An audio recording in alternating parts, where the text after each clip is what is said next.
อยู่ที่วังเวียงก็คืออยู่ท้องถิ่นต่างๆประชาชนเป็นจำนวนหมื่นได้โฮมสุมนุมแห่ขบวนท่วงให้เปิดการพบปะระหว่างสามเสด็จเพื่อจัดตั้งรัฐบาลผสมขึ้นโดยไวโดยมีเสด็จเจ้าสุวรรณพม่าเป็นนายกรัฐมนตรีประชาชนเฮาได้คงค่อยและตัดสินใจต่อสู้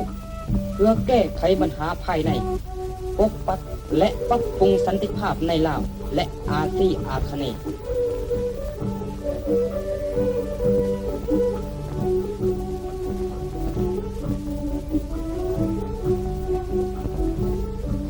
บนเส้นทางไปร่วมการพบปะระหว่างสามเสด็จอยู่ที่หินเหิบในวันที่5 เดือน 10เสด็จนายกรัฐมนตรีเจ้าสุวรรณพม่าและเสด็จเจ้าสุภาณวงศ์ได้ไปถึงวังเวียง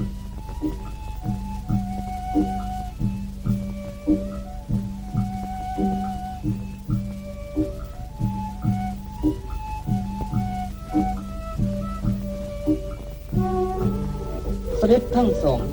ได้ผ่านกองทหารเกียรติยศของรัฐบาลและของแนวลาวหักษาประชาชนได้แสดงความเคารพเสด็จทั้งสอง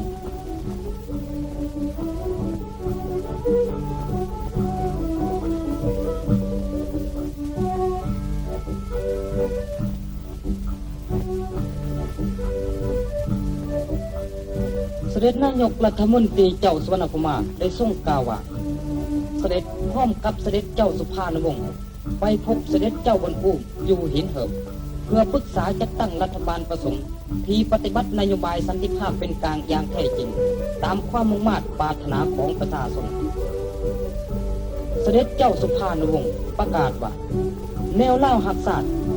จะพยายามสุดความสามารถเฮ็ดให้การพบปะระหว่างสามเสด็จสำเร็จผล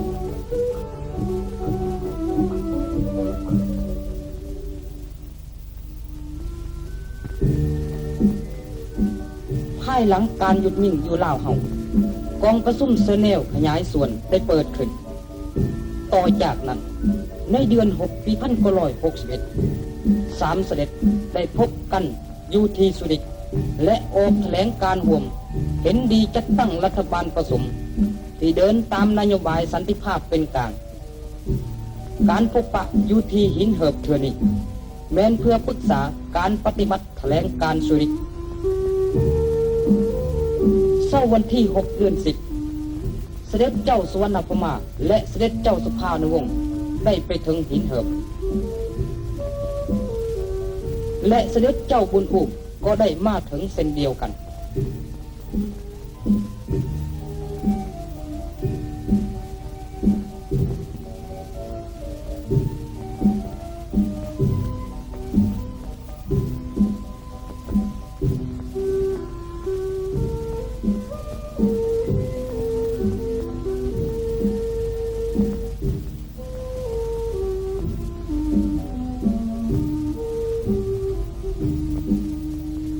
เสด็จทั้งสามได้พบปะกันเพื่อปรึกษาการจัดตั้งรัฐบาลผสมในการเจรจากันเสด็จนายกรัฐมนตรีเจ้าสุวรรณพม่าได้กล่าวเน้นว่าการจัดตั้งรัฐบาลผสมมีความสำคัญที่สุดในสภาพการปัจจุบันเพื่อแก้ไขปัญหาลาวโดยสันติสร้างความถูกต้องปรองดองศาสตร์